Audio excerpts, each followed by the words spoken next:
교회와 정치는 어떤 관계가 있는가? 우리가 아무리 상관이 없다고 주장을 해도 상관이 있을 수밖에 없는 구조입니다. 우리가 아무리 죄와 상관없이 살고 싶어도 죄가 끊임없이 우리를 공격하고 우리가 세상과 상관없이 산다고 치지만은 태어나는 순간부터 세상과 호흡하며 살아갈 수밖에 없듯이 정치라고 하는 것은 우리의 관심 유무를 떠나서 우리의 삶이라고밖에 볼 수 없습니다. 그런데 우리 한국교회는 특히나 정치와 종교를 분리하는 것이 신령하고 수준 있는 그리고 정상적인 그리스도인 줄 알고 그렇게 믿어온 사람들이 많습니다. 저 역시도 교회에 나가는 순간부터 은연중에 그런 것들은 세상의 이야기고 성숙하지 못한 수준 낮은 사람들의 말이라는 것처럼 암암리에 그렇게 주입되고 배워왔던 것 같습니다. 이런 생각을 깨치는데 저도 오랜 시간이 필요해야 했습니다. 그런데 분명히 말씀드리는 것은 지금은 그리 한가한 때가 아니라는 것입니다. 정치에 관심을 두지 않아도 정치가 알아서 잘한다면 그보다 좋은 일이 없지요. 태평성대라 하면 원래 제일 좋은 태평성대 세대는 왕이 누군지를 모르는 거예요. 왕이 누군지, 왕이 무슨 일을 하는지 몰라도 우리가 평안하고 좋고 우리가 잘 살 수만 있다면 정말로 이상적인 세상이겠죠. 우리가 대통령의 일거수일투족, 국회에서 일어나는 일에 대해서 끊임없이 우리가 염려하며 전전긍긍하는 것, 이것 자체가 지금 정치가 우리를 힘들게 하고 있다는 증거인 것입니다. 여러분이 집에서 키우는 자식이 알아서 잘 큰다면 뭐하러 간섭을 합니까? 알아서 잘 자기 앞가름 잘하고 살아간다면 늦게 오는 것도 믿을만 해요. 얘가 늦는 건 이유가 있는 거야. 얘가 돈을 달라는 것은 이유가 있는 것이야. 그런 관계가 된다면 얼마나 좋겠습니까? 그러나 신뢰가 깨지고 불안하니까 늦으면 전화해야 되고 돈을 쓴다고 하면 간섭을 해야 되고 또 뒤에 점검을 해야 되고 이렇지 않으면 애가 망해버려요. 이런 지금 시기에 저희가 있다, 이런 뜻입니다. 어제 제가 교화에서 갔다 올 일이 있어서 교화를 갔다가 오는데 차를 타고 신호등 앞에서 기다리고 서 있는데 이쪽에 한쪽 인도가에 프랭카드가 빨간 바탕에 흰 글씨로 이렇게 써 있었어요. 성평등을 속히 제정하겠다. 근데 정체불명이야. 누가 붙였는지 밝히질 않았어요. 한 가지 분명한 건 개인이 붙인 건 아니에요. 두 번째, 떳떳하지 못한지를 자기도 알아요. 떳떳하고 좋은 것이면 왜 자신을 떳떳이 못 밝히겠습니까? 포괄적 차별금지법 안에 법안 내용 안에 동성애라는 말 자체가 없어요. 그걸 묘하게 틀어놨습니다. 성적 지향이라고. 왜 떳떳하면 동성애라는 말을 못하는 것입니까? 떳떳하지 못하니까 그런 말을 들었다가는 국민들 대다수가 싫어한다는 걸 알기 때문에. 성평등이 얼마나 위태로운 말인지 아십니까? 우리는 양성평등 국가에 사는 거예요. 남자와 여자 두 가지 성에는 없는 것입니다. 천지가 개벽할 일이에요. 어디 성이 또 있습니까? 짐승도 암컷과 수컷밖에 없는데. 근데 이 성평등이라 하면 이 두 가지 성을 무너뜨려 버리고 완전한 성적 평등. 그 성적 평등이라면 이게 여기서 말하는 성이라는 것은 사회적 성을 말하는 거예요. 동성애도 성이에요. 동성애도 성이고 각가지 만들어낼 수 있는 성, 그러한 평등한 세상, 한마디로 말하면 사람들을 짐승처럼 만들어가지고 음란한 세상을 만들어 보겠다. 이렇게 주장을 하는 사람들인 거예요. 이걸 속히 제정하겠다는 거예요. 어디서 했는지 알 길이 없어요. 그러나 분명한 것은 하나님을 대적하는 자들의 외침인 것입니다. 우리가 살고 있는 고양시도 원래는 양성평등이었어요. 양성평등이 뭐니 할 필요도 없는 거예요. 당연한 일이 헌법에 이미 써 있으니까. 근데 그걸 수년 전부터 공을 들이더니 드디어 성평등으로 고양시 조례를 바꿔놨어요. 한번 물어봅시다. 그게 별로 중요하지 않는다면 뭐하러 수년을 몸부림을 쳐가지고 그걸 기어이 바꾸려고 했겠습니까? 그걸 바꿈으로 자기들이 꿈꾸는 세상을 원하는 거예요. 여러분, 그것이 그렇게 중요한 일이 아니라면 왜 이렇게 목을 맬까요? 차별금지법이 그렇게 위험하지도 않고 아무 필요도 없고 정말로 이 세상을 좋게 만드는 것이라면 진작 만들었겠죠. 왜 이제서 이걸 그렇게 만들려고 할까요? 그 안에核심이 숨겨져 있는 건 무엇입니까? 그래서 고양시가 지금 성평등 도시가 된 거예요. 이걸 바꿔보려고 무지무지 노력을 합니다. 시장도 바꿀 의지가 있어요. 근데 의회에서 통과를 시켜주질 않아요. 지금 이러고 있는 것입니다. 여러분, 도로가 불편한 게 문제가 아니에요. 건물이 노후된 게 문제가 아닙니다. 양성평등을 성평등으로 바꾼 것이 훨씬 더 심각한 문제라는 걸 우리는 모르지요. 왜? 우리는 콩나물값이 오르고 기름값이 오르고 전세돈이 뛰면 밤을 못 자고 근심을 하지만 이자율이 올라가면 우리 큰일 났다고 말을 하지만 양성평등이 성평등으로 바꾼 것에 대해서 누구도 관심이 없어요. 이것이 마귀의 엄청난 지혜고 술책이라는 거예요. 다시 돌아가서 정치라는 게 왜 이렇게 중요하냐면 포괄적 차별금지법도 결국은 정치의 문제인데 이것이 통과돼서 법이 만들어지면 전도를 방해가 받습니다. 설교가 간섭당합니다. 이단을 이단이라고 말하지 못하게 됩니다. 그러면 우리는 가만히 있어야 될까요? 그런 일이 생긴다 할지라도 가만히 있어야 합니까? 여러분, 우리 자유가 침해당하면 가만히 있지 않잖아요. 여러분이 무슨 소매치기 당했다 그냥 있는 것입니까? 여러분 아이들이 학교에 가서 부당한 대우를 받는다 가만히 있지 않잖아요, 여러분. 근데 왜 신앙의 위기가 온다는 건 가만히 있으려고 합니까? 이건 더 큰 문제인데. 이것이 외국에 나가 선교하시는 선교사님들이 공산국가에도 가고 이슬람 국가에도 갑니다. 불교 국가에 가서도 선교를 하기 위해서 지금도 결심을 하고 목숨을 걸고 갑니다. 근데 이분들이 비자를 받지 못합니다. 선교사라는 이유로 비자를 못 받아요. 추방당해야 합니다. 복음을 전하다가 들키면 감옥을 가든지 추방을 당해야 합니다. 중국에서 얼마나 많은 선교사들이 지금 추방당한지 아십니까? 코로나 이후에. 그리고 입국 거절당하고 있습니다. 이런 것들이 다 왜 일어나는 일이냐? 정치에 무관심했던 교회들 때문에 일어난 일일 수도 있는 것입니다. 공산국가는 그렇다 칩시다. 애초에 교회가 없었으니까. 미국이 왜 신앙의 위기가 오고 자유주의 신학이 판을 치고 이런 일들에 대해서 미국 교회가 잠잠히 벙어리 노릇을 해버리니까 악한 자들이 제 멋대로 주물르고 있는 것입니다. 오늘 본문을 보시면은 우리가 첫 번째로 기도해야 할 중요한 제목이 있다고 가르쳐 줍니다. 자, 1절, 2절까지 보겠습니다. 시작. 모든 사람을 위하여 간구와 기도와 도구와 감사를 하되 임금들과 높은 지위에 있는 모든 사람을 위하여 하라. 이는 우리가 모든 경건과 단정함으로 고요하고 평안한 생활을 하려 함이라. 내가 너희들한테 첫째로 권면한다. 여러 모든 사람을 위해서 기도하고 감사하고 간구하거라.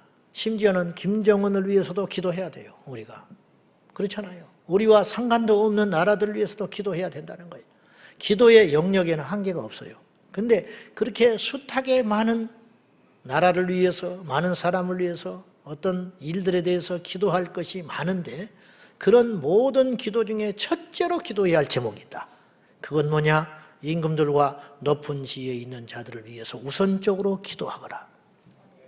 우리 교회를 위해서도 기도하는 것보다, 내 자신을 위해 기도하는 것보다, 내 자식을 위해서 기도하는 것보다 더 우선적으로 기도해야 할 제목이 있는데 임금들과 통치자들을 위해 기도하거라. 이유가 있으니 이는 우리가 모든 경건과 단정함으로 고요하고 평안한 생활을 하려 함이라. 내 가정을 지키려면 내 가정을 지켜달라고만 기도하지 말고 내 가정을 지킬 수 있는 자를 위해 기도하라는 거예요. 내 자식이 잘 되기를 원하면 내 자식이 정신 차리고 똑바로 살아라고 기도할 것도 있지만 내 자식의 미래를 결정짓는 위정자들을 위해서도 기도할 수 있어야 한다. 우리 교회가 부흥하고 앞으로도 주님 오신 날까지 건강하고 살아있는 교회가 되기 위해서 우리가 기도해야 하지만 우리 교회에 간섭할 수 있는 힘을 가진 자들을 위하여 우리가 먼저 기도해야 한다. 이게 지혜로운 거 아니냐 이 말이에요. 결국 우리가 그들을 위해 기도하지 않으면 우리의 평안함을 뺏겨버리고 우리는 불안한 세상을 살게 되고, 우리가 그들을 위해 기도하지 않으면 우리가 단정하고 거룩한 세상을 살지 못한 채 밤이 되면 불안에 떨어야 하고, 아이가 좀이라도 늦게 오면 어디서 무슨 일을 당했는지 걱정을 해야 하고, 예배를 드리다가도 주변의 눈치를 살펴야 하며, 전도를 하다가도 우리가 신고를 받을까 봐 전전긍긍하는 차별금지법 반대를, 이 피켓팀이 전국에 200개 정도가 있는데 지금이니까 이걸 들고 있지, 앞으로 이렇게 하는 것 자체가 위법이고 차별주의자로 벌금을 문다든지 옥살이를 해야 하는, 그렇게 몇 번만 해버리면 누가 나서서 그걸 하겠습니까?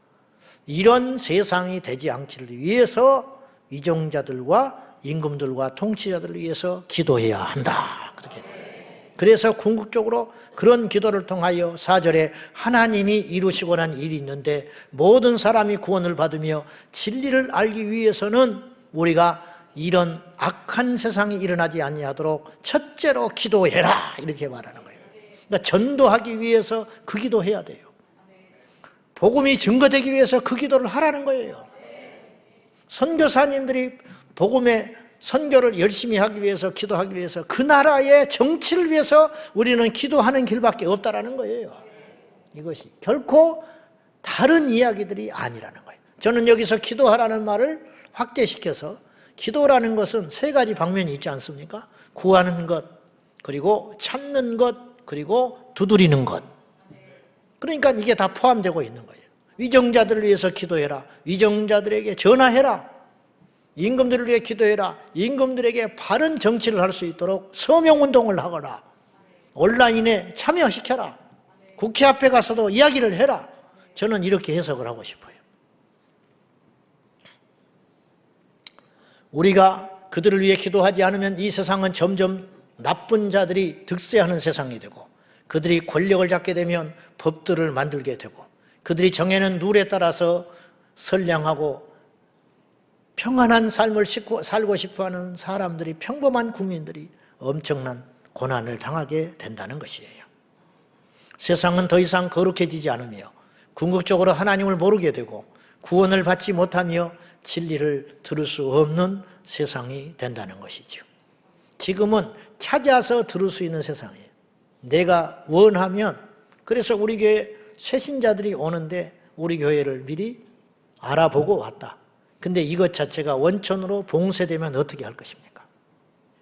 애초에 한국교회 부흥의 시작은 북한에서 시작되었습니다. 1938년을 기준으로 그 당시 한국 조선 땅에 기독교인들이 60만 명이 있었어요. 그 60만 명 중에 75%가 북녘 땅에 살고 있었습니다. 그러나 현재 지금 북한은 어떻습니까? 단 한 명의 정상적인 그리스도인이 없을 정도입니다. 지금 그 대신 북한에는 약 7만 명의 기독교인들이 정치범 수용소에서 수감되어 모진 시간을 지내고 있는 것으로 파악되고 있습니다. 선교사님 4분이 지금도 북녘 땅에 10년 전부터 억류돼 가지고 생사를 모르는 상태에 있습니다. 그러는 사이에 남한은 70여 년 사이에 기독교인이 100배 늘었습니다. 인구 대비 선교사 파송 1위 국가가 우리 자랑스러운 대한민국이 되었습니다. 북한은 21년째 최악의 기독교 박해 국가로 등재되어 있습니다. 어느 불교 국가, 어느 힌두교 국가, 어느 회교 국가보다 회교 국가도 성경책이 집에 있을 수 있어요. 외국인들은 회교 국가도 보이지 않게 예배 드릴 수 있어요. 회교 국가도 선교사가 있습니다. 북녘 땅에는 선교사가 있을 수 없는 나라가 됐습니다. 무엇 때문에 그랬습니까? 백두산이 폭발해가지고 북한이 하루아침에 아수라장이 됐습니까? 아니면 북녘 땅에만 대기근과 지진이 일어나가지고 갑자기 경제가 폭락돼가지고 저 북녘 땅에 교회가 사라지게 되었습니까? 이유는 단 하나예요. 저 북녘 땅에는 공산주의 정부가 들어섰고 남한에는 자유민주주의 정부가 들어섰다는 거, 그 하나 차이 때문에 지금 70년이 흐른 후에 남과 북은 이런 길을 걷고 있는 것입니다. 이래도 정치에 대해서 간섭하지 않겠습니까? 이래도 정치가 중요하지 않다고 한가로운 소리 할 때인 것입니까? 이래도 내가 살기 힘든데 왜 이런 소리를 교회에서 하느냐고 말을 해야 되겠습니까? 살기 힘드니까 들으라 이 말이에요. 우리 아이들을 지키기 위해서 들으라 이 말이에요. 여러분이 제대로 예수 믿기 위해서 이 말에 귀를 기울여 달라 이 말이에요. 이번 4월 10일 총선은 향후 4년뿐 아니라 지금까지 모든 선거가 중요했어요. 사실은 어떤 대통령이 만들어지느냐, 어떤 정부, 어떤 정당 세력이 정권을 잡느냐에 따라서 완전히 우리도 모른 채 세상이 이러쿵저러쿵 달라져 왔어요. 이번 4월 10일 총선은 앞으로의 미래를 결정하는 아주 중요한 분기점이 될 것 같은 생각이 계속 듭니다. 그리고 4년 후에 또다시 총선, 그리고 또 그 안에 대통령 선거를 한다면 그 선거들마다 앞으로 살기가 점점 힘들어지고 각박해지고 세상이 첨예하게 대립해져 가는 세상을 살기 때문에 점점점 정치의 중요성, 그로 인한 선거의 중요성, 이건 너무너무 중요한 세상이 될 것이에요. 그래서 갈수록 선거가 중요해지고 있고 그만큼 국민들도 위기의식을 느끼고 있어요. 그래가지고 점점점 투표율이 높아지고 있습니다. 지금 이번 사전투표율은 31.3%라고 하는 가장 많은 투표율이 기록이 됐어요. 역대 투표율을 살펴보면 2008년에 있었던 제18대 총선에는 46%만 투표에 참가했어요. 50%도 안 했어요. 제19대 때 2012년 때는 54.2%가 투표에 참석했습니다. 20대인 2016년에는 58%로 늘어났습니다. 급기야 21대였던 지금부터 4년 전 2020년에는 66.2%가 투표에 참석을 했습니다. 올해는 제 생각에 70%가 훨씬 넘을 것 같아요. 그건 무엇이냐? 전부 다 위기의식을 느끼고 있는 거예요. 이대로 가다가는 큰일 나겠다. 큰일 났다. 근데 이제 문제는 이것에 있죠. 위기를 느끼는 이유가 다르다는 거예요. 어떤 사람은 먹고 살기 힘들어서, 어떤 사람은 우리 자녀들의 미래가 걱정이 되어서, 어떤 사람들은 독재 정권을 막기 위해서 등등의 여러 가지 명분과 목적이 있을 겁니다. 갈수록 정치인들의 윤리 도덕 수준이 땅에 떨어지고 있습니다. 우리가 알다시피 오래전에 대통령 후보에 나섰던 분이 자기 자식의 병역 비리가 불거졌어요. 그것 때문에 낙마했습니다. 잘했다는 뜻이 아니라 분명히 잘못했는데 지금은 그 정도는 넘어갈 수 있었을지도 몰라요. 그만큼 지금 국민들의 도덕적 수준이 점점점 땅에 떨어지고 있습니다. 우리나라 지역구 254명의 국회의원을 뽑습니다. 254명. 그리고 나머지 46명은 비례대표로 뽑습니다. 그중에 후보자가 이번에 699명이 나왔습니다. 경쟁률은 2.75대 1입니다. 그중에 전과자가 239명입니다. 34%에 이릅니다. 우리 지금 여기 모여 예배하는 여러분 중에 34%가 전과자라면 그 교회가 제대로 된 교회입니까? 미친 교회지요? 리더나 정치 지도자는 일반 국민들보다는 나아야 할 거 아니에요. 근데 34%가 전과자예요. 물론 그 전과에는 억울한 점도 있을지 모르고 기타 작은 잡범도 있을지 모르나 한 가지 분명한 것은 34%가 범죄자다. 전과자였다는 거예요. 그 중에 민주당이 92명입니다. 국힘당은 55명입니다. 개혁, 신당, 개혁하겠다는 사람들이 17명이 범죄자였습니다. 새로운 미래, 어두운 미래를 만들려고 하는지 13명이나 됐습니다. 녹색 정의당 8명이 전과 기록이 있었습니다. 이런 상황이니 부끄러움도 없습니다. 나만 그러냐 말이지. 너도 그렇지. 음주운전 같은 것은 양호한 것이 돼버리고 말았습니다. 이 중에 전과 11범도 있습니다. 세금 체납자는 82명에 달했습니다. 이제서 세금 내느라고 난리예요. 부랴부랴. 이쯤 되니 누구를 뽑아도 마찬가지다. 선거를 투표하는 것을 포기하는 사람이 있을까 두렵습니다. 기권하는 사람은 정당하게 주어진 정치 참여의 권리를 스스로 포기하는 바보와 같습니다. 여러분 한 표가 세상을 바꿀 수 있습니다. 제가 선거 캠페인하는 게 아니고 작년에 우리 노예에서요 임원 선거를 하거든요. 근데 장로님 한 분이 2명이 나왔는데 1명을 뽑아야 되는 거 우리가 선거 투표했어요. 노예 역사상 최초로 노예 회원들이 한 500명 넘는다니까 한 표로 달라졌어요. 한 표 차로 이겼어요. 그러니까 재검표했어요. 근데 역시 한 표였어요. 그러니까 이쪽에 찍었던 한 분이 이쪽으로만 왔으면 달라져 버리는 거야. 우리가 지난 선거들을 보면 뭐 300표 때문에 떨어졌니 이렇잖아요. 여러분이 제대로 된 사람을 뽑으면 국회의원 몇 명을 바꿀 수 있다는 거예요. 무섭지 않습니까? 소름이 끼치지 않습니까? 그런데 투표를 안 한다고요? 이번에 지방에 갔더니 어떤 성도님이 저한테 한숨을 지면서 탄식을 했어요. 자기 교회 목사님과 부목사님들이 이번 주간에 전부 외국에 선교 여행 간답니다. 그래서 투표 안 하시고 가냐고 그랬더니 아무 소리 안 하더랍니다. 그러니까 기독교를 우습게 아는 것입니다. 정치인들은 교회의 소리를 귀담아 듣지 않습니다. 왜냐? 하나님 편에서 지금까지 우리가 투표를 한 게 아니고 교인이라 할지라도 여당과 야당, 진보와 보수, 지역에 따라서 다 투표를 해버리기 때문에 기독교인들을 더 이상 무서워하지 않는 이런 취급을 받고 있는 것이에요. 자존심 안 상하세요? 우리가 이런 취급을 받아야 되겠습니까? 한국교회가 500만 명이 넘는다는데 우리가 이 정책을 이야기할 때 한 사람도 귀담아 듣냐 이 말이에요. 차별금지법 안 된다고 아무리 떠들어도 저들이 무엇을 믿고 저렇게 밀어붙이는 것이 있겠어요. 정치인들처럼 시세에 빠르고 여론에 빠르고 눈치 빠른 사람들이 없어요. 근데 왜 이걸 밀어붙일까요? 밀어붙여도 자기들한테 손해가 안 될 걸 알기 때문에 밀어붙이고 있는 거예요. 밀어붙이는 사람들이 우리의 힘으로 반드시 결과에 나쁜 결과가 맺어지게 된다면 그들이 함부로 떠들 수 있겠습니까? 이 법을 만들 수가 있겠어요? 못 만들죠. 불교를 예를 들어볼까요? 문화재법 못 바꿉니다. 입장료 얼마나 많은 수입이 들어가는지 아십니까? 못 바꿔요. 중들이 목닥치고 나타나 버리니까.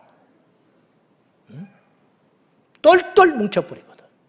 가톨릭 건드릴 수 있는지 아세요? 신부들은 비리 없을 것 같아요? 신부들은 성추문 없을 것 같습니까? 개신교는 동네 북이 됐습니다.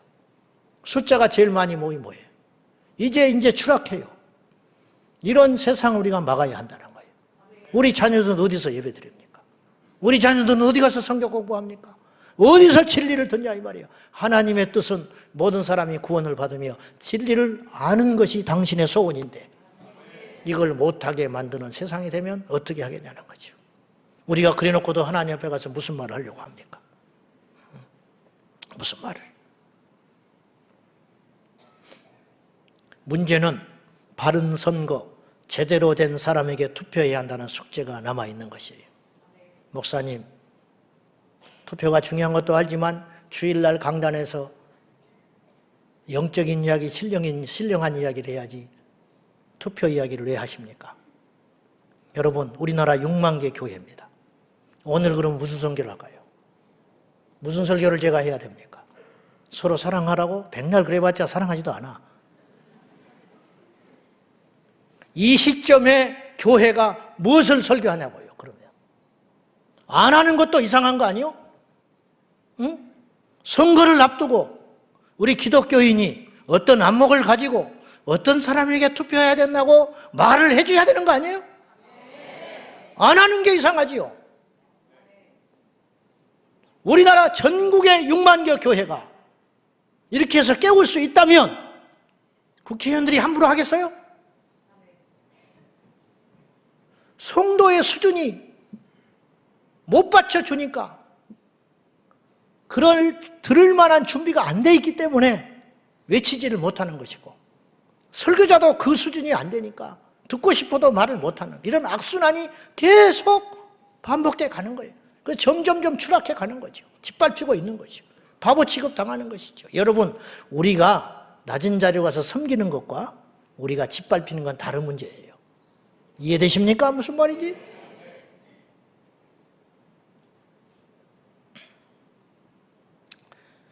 과거에 우리 어른 세대는 저 어릴 때 그런 거 많이 봤어요.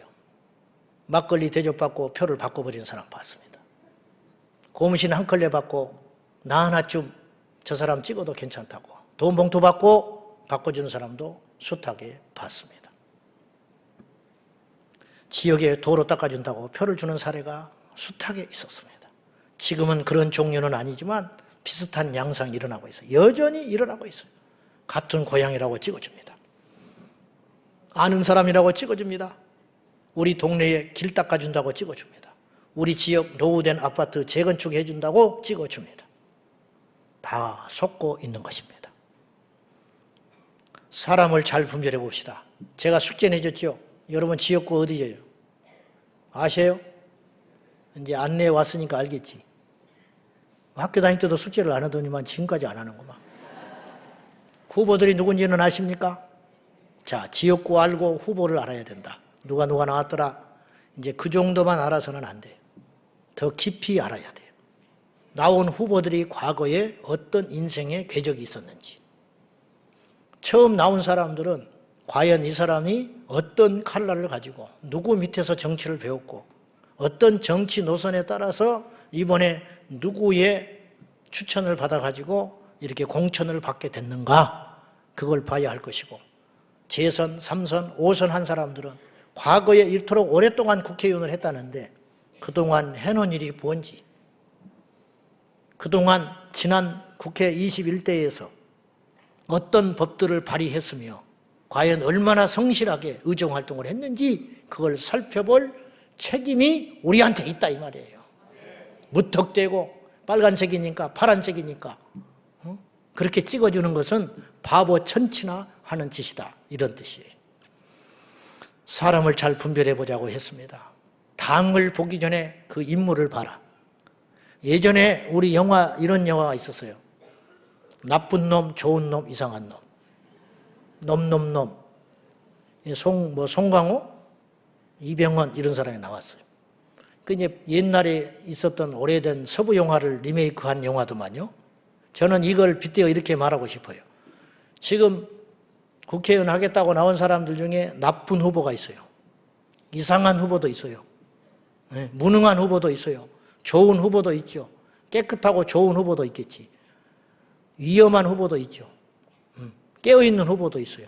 그러면 이것이 우리의 기준이 될 때 우리가 어떤 사람을 뽑을 때 우리가 누군가는 반드시 찍어야 되는데 선거를 할 적에 어떤 기준으로 우리가 이 사람들을 잘 분별할 것이냐. 자, 알기 쉽게 제가 이야기해 보려고 하는 거예요. 최악의 후보는 위험한 후보입니다. 위험한 후보.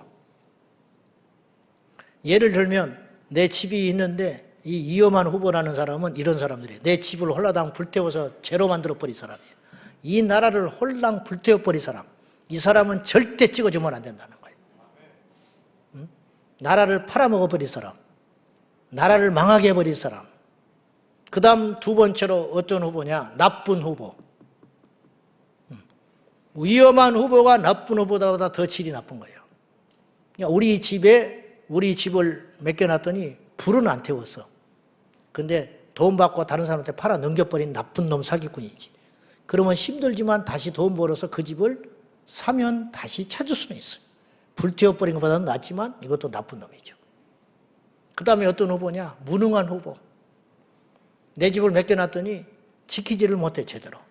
그래가지고 와서 보니까 엉망진창이 됐어. 막 안방에 와서 어떤 놈들이 삼겹살을 꼬먹고 와버리고 마당에다가 남의 집 캔데 왔다가 우리 집 사료를 다 퍼다가 먹여버리고 그리고 안 되겠다. 그리고 쫓아냈어. 근데 그래도 명의는 내 거야 아직. 4년 동안 아무것도 한 일이 없어요.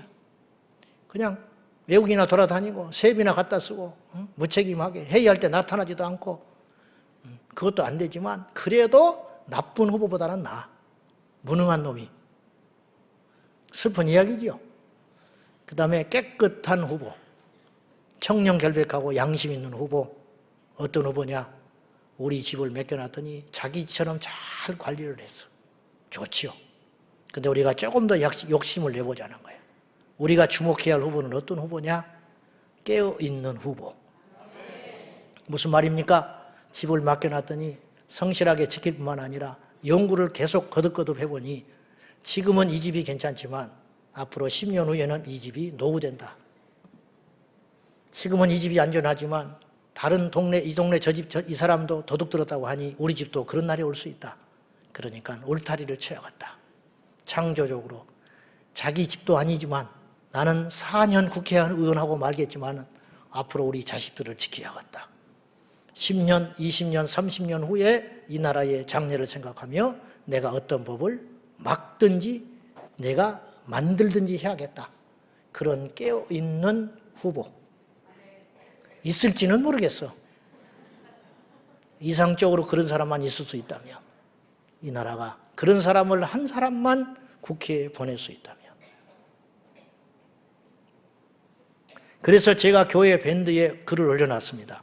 각 지역에 클릭해서 들어가 보면 여러분 지역구가 뜨고 지역구에 어떤 후보가 나왔는 거, 이 정도만 아는 것이 아니고 이 후보들이 과거에 국회의원을 할 때 어떤 법들을 만들었는지 그 이력이, 그거는 뭐 명예훼손도 아니고 다 알 수 있는 내용이니까 그걸 철저히 검색해서 차별금지법을 발의한 의원이 있다면 우리 동네, 우리 옆집에 살아도 나와 같이 살아도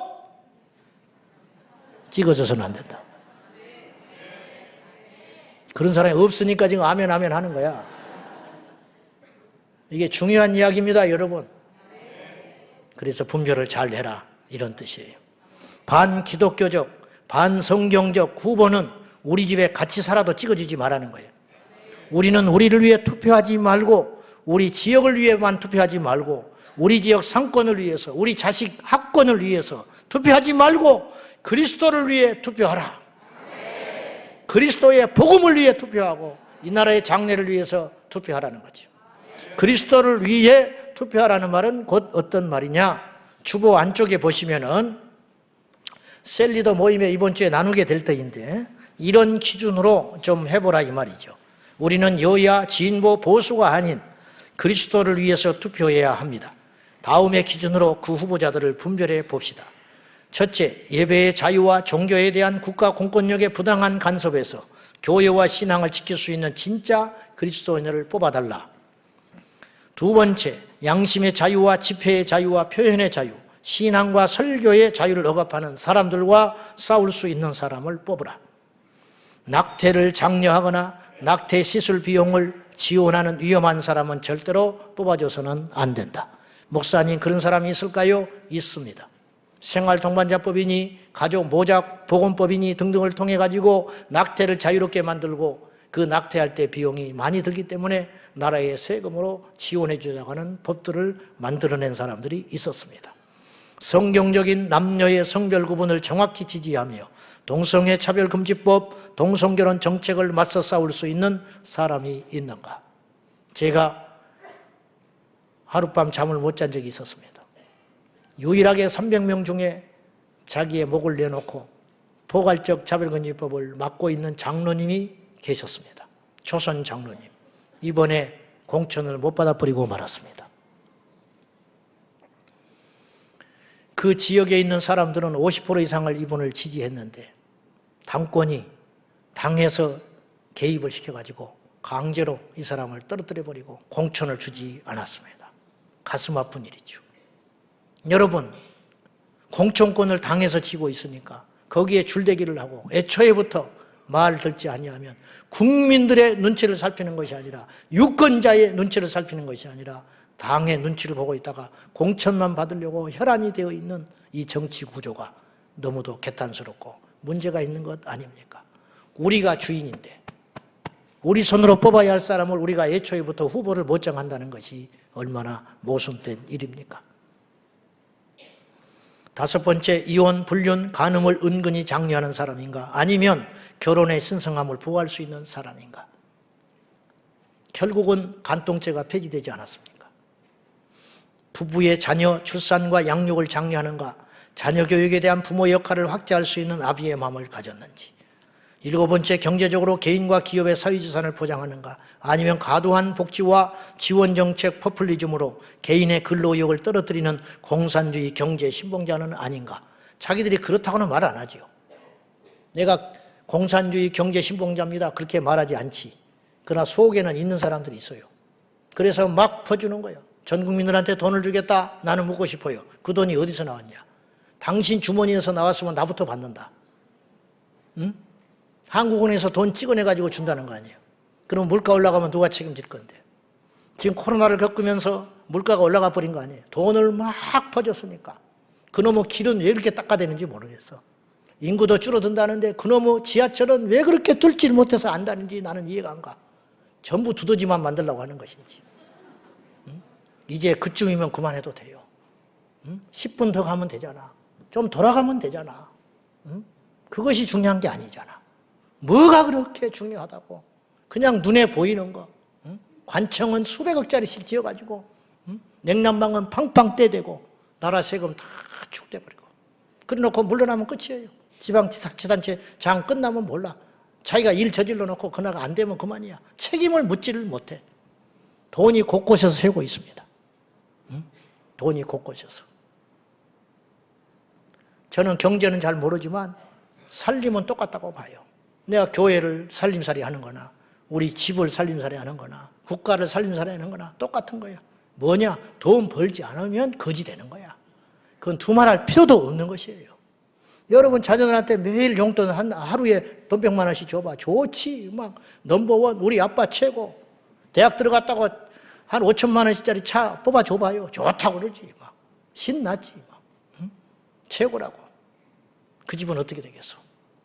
응? 그 집 망하는 거야. 부도 나는 거야. 그 돈이 어디서 나는 것인데. 가끔 저희 시골에 살 때 규모 없이 살림살이 하다가 뻥 터져버린 집들이 종종 있었어요. 그러니까 남의 갯돈 챙겨서 도망가 버리고 펑펑 쏘고 달아다녀요. 막. 응? 그러다가 어느 날 보면 야반도주 해버렸어. 겉은 멀쩡했어. 맨날 차 바꾸고 맨날 가족끼리 여행 다니고 알고 봤더니 남의 돈 가지고 실컷 그 짓거리 하고 돌아다닌 거야. 그러다가 어느 날 뻥 터져가지고 하룻밤에 사라져버리고 없어. 그 다음 날부터 수십 명이 쫓아와가지고 그 집 웅성웅성거리면서 내 돈 내놓으라고 땅치고 난리지. 국가도 마찬가지라는 거예요. 수출해가지고 외화벌이 해가지고 국민들 나눠준다면 오케이. 좋다 이거야.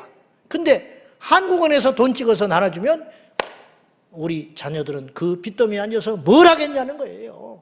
지금 좀 덜 먹는 게 낫지. 지금 먹어버리고 우리 자녀들 빚더미에 앉아가지고 1100조 빚이. 그런 세상을 만든다는 것은 아니라는 것이죠. 근데 그런 정책을 계속 쏟아내는 무리들이 있다 이 말이에요. 근데 당장 나한테 돈 준다고 응? 나한테 100만 원 주고 내 뒤로 1000만 원 빼가는 걸 모르십니까? 물가는 올라가고 월급은 쪼들어들고 이자가 올라가는 걸 모르고 응? 당장 100만 원 받으니까 좋다고. 나중에 1000만 원으로 뽑아간다니까 10년에 걸쳐서. 그러니까 우리가 눈치를 못 채는 거죠. 이게 상식적인 이야기 아닙니까? 이런 정책을 내는 사람을 나한테 돈 준다고 뽑아줘요? 바보 천치나는 짓이죠. 8번째 차별금지법. 평등법을 발의하거나 찬성한 적이 있는 사람인지 군인 간의 동성 간 성행위를 합법화하기 위하여 군형법 92조 6항을 무력화시키려는 사람은 아닌가. 하다가 이번에 급기야 동성애자가 비례대표 20번을 받은 적이 있었습니다. 21대에는 동성애를 지지하는 사람은 있었지만 동성애자는 없었어요. 그러면 이제 나는 뚫렸다고 생각하네. 이번 뚫린 거야. 이번에는 놀랬지요. 그래서 막았지요. 다음에는 다음 선거 때는 동성애자가 서너 명이 나올 수 있어요. 그 다음에는 20, 30명이 나올 수 있습니다. 그 중에 한 명은 되지 않겠어?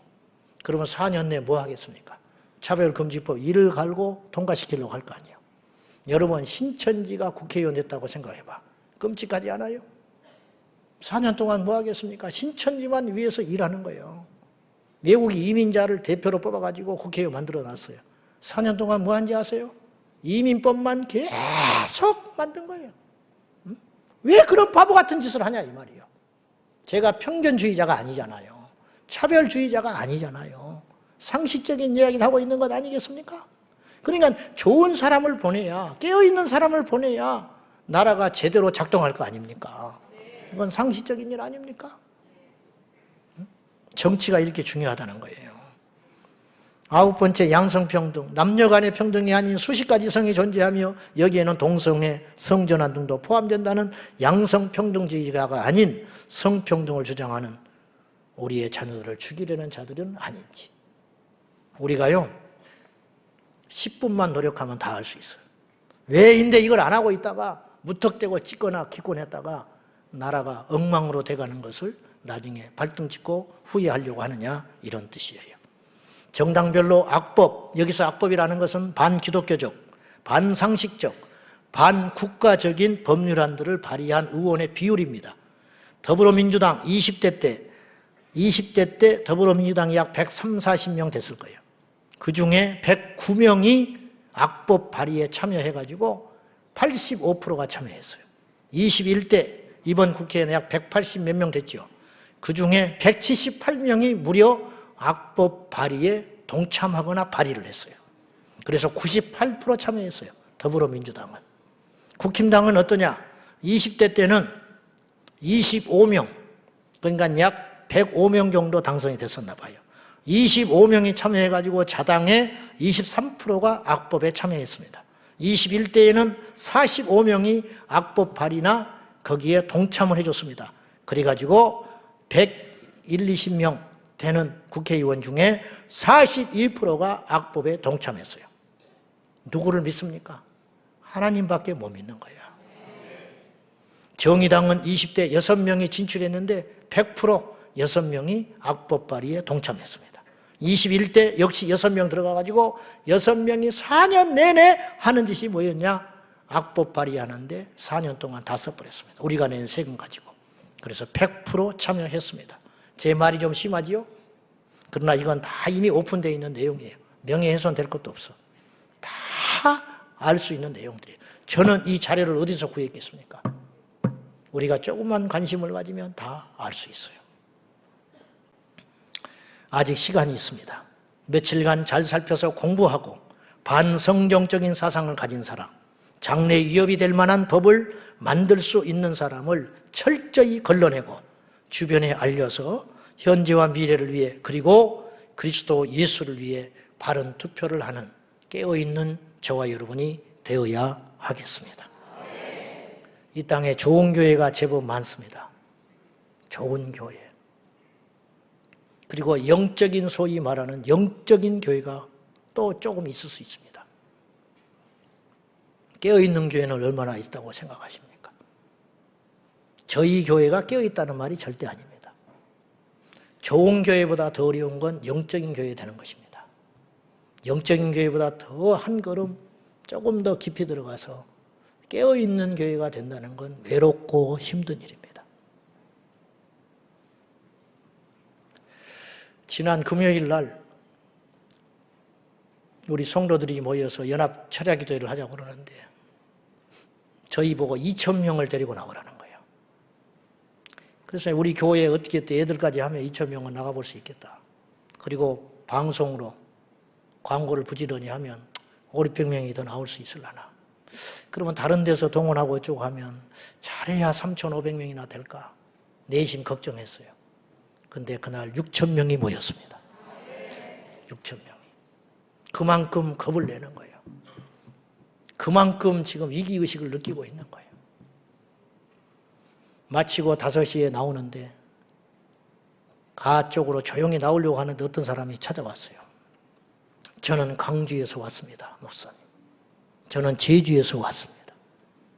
저는 이 집회에 참석하기 위하여 캐나다 밴쿠버에서 왔습니다. 오늘 일부 예배 드린 성도님이 계셨는데 미국 캘리포니아에서 지난 부활절 집회와 어제 그저께 집회를 참석하기 위해서 광고 듣고 왔다는 분이 계셨습니다. 자기 집 앞에 살아도 안 나오는 사람이 있습니다. 저는 판단하고 싶지는 않아요. 불쌍해요. 불쌍해. 이 세상에서 제일 불쌍한 사람이 가난한 사람인 줄 알았는데 아니더라고. 병든 사람인지 알았는데 아니더라고. 부모 잘못 만나고 남편 잘못 만나고 형제 잘못 만나서 어렵게 허덕거리고 사는 사람이 불쌍한 줄 알았는데 그게 아니더라고. 진짜 불쌍한 사람. 우리 주님 오실 때가 가까이 올수록 성경을 읽을수록 설교를 할수록 목회를 하면서 느끼는 것은 뭐냐? 진짜 불쌍한 사람은 잠자는 사람이구나. 잠자는 사람이구나. 평생 새벽 기도를 하면 뭐합니까? 깨닫지를 못하는 거를. 교회에서 맨날 살면 뭐합니까? 깨어있지 않는데. 누에도 물을 먹고 이슬을 먹고 뱀도 이슬을 먹습니다. 그런데 누에는 실이 나오고 뱀은 독이 나옵니다. 똑같이 설교를 듣는데 어떤 사람은 큰일 났다 여기고 삶을 바꾸는 사람이 있고 어떤 사람은 깊은 잠에 빠져 있습니다. 억지로 안 됩니다. 억지로 안 돼. 억지로 안 돼. 우리 주님은 좋은 분이 아니었습니다. 나이스한 분이 아니라고. 여러분, 제가 보니까요, 속에 위험한 사상과 흉계를 품은 사람일수록 나이스해요. 친절합니다. 젠틀합니다. 그래서 사람들이 끌어요. 그러나 그 속에는 무서운 것이 있어요. 뱀이 얼마나 친절했습니까? 뱀이 얼마나 그럴듯했습니까? 속으면 안 돼요. 우리는 좋은 소리 들으러 온 사람이 아니에요. 예수님은 좋은 분 아니었어요. 예수님은 이해하지 못할 분이었어요. 나를 위해서 목숨을 버리라 했습니다. 좋은 분입니까? 나를 위해서 자식을 버리라 했고 나를 위해서 부모를 버리라 했습니다. 이해가 됩니까? 그런 분이? 저는 목사의 길을 걸으면서 좋은 사람이 아니었습니다. 저는 우리 어머니 아버지 말을 거의 거역한 적이 없었습니다. 그러나 신학을 한다고 할 때 온 가족이 뜯어말릴 때 저는 그 말을 듣지 않았습니다. 저는 무섭게 그 말을 거절했습니다. 내가 좋은 사람이 되려고 효도하려고 했다면 저는 이 자리에 없습니다. 여러분 중에서도 상당수 그럴 것입니다. 예수님은요, 좋은 소리 하니까 들으라고 말하신 적이 없어요. 좋은 소리를 하신 것이 아니라 살릴 소리를 하셨어요. 그래서 주님은 들으라 그랬어요. 들으라. 귀 있는 자는 들으라. 사랑하는 여러분, 깨어 일어나십시다. 민주당도 국힘당도 아닙니다. 그리스도를 위해서 우리의 안전과 우리의 거룩과 우리의 평안함과 우리의 다음 세대를 위해서 우리가 두 눈을 부릅뜨고 감시하고 투표를 잘 해내십시다. 기도하겠습니다. 하나님 아버지, 하나님 마음에 합한 자 뽑아 주십시오. 하나님을 두려워하는 자 뽑아 주십시오. 이제 우리 손으로 뽑게 될 것입니다. 아버지 하나님, 우리가 제비를 뽑거나 결정은 하나님이 하시는 일인데 하나님이 결정하시기에 합당한 사람을 우리 손으로 잘 제비 뽑을 수 있도록 도와주옵소서. 예수님의 이름으로 기도하옵나이다.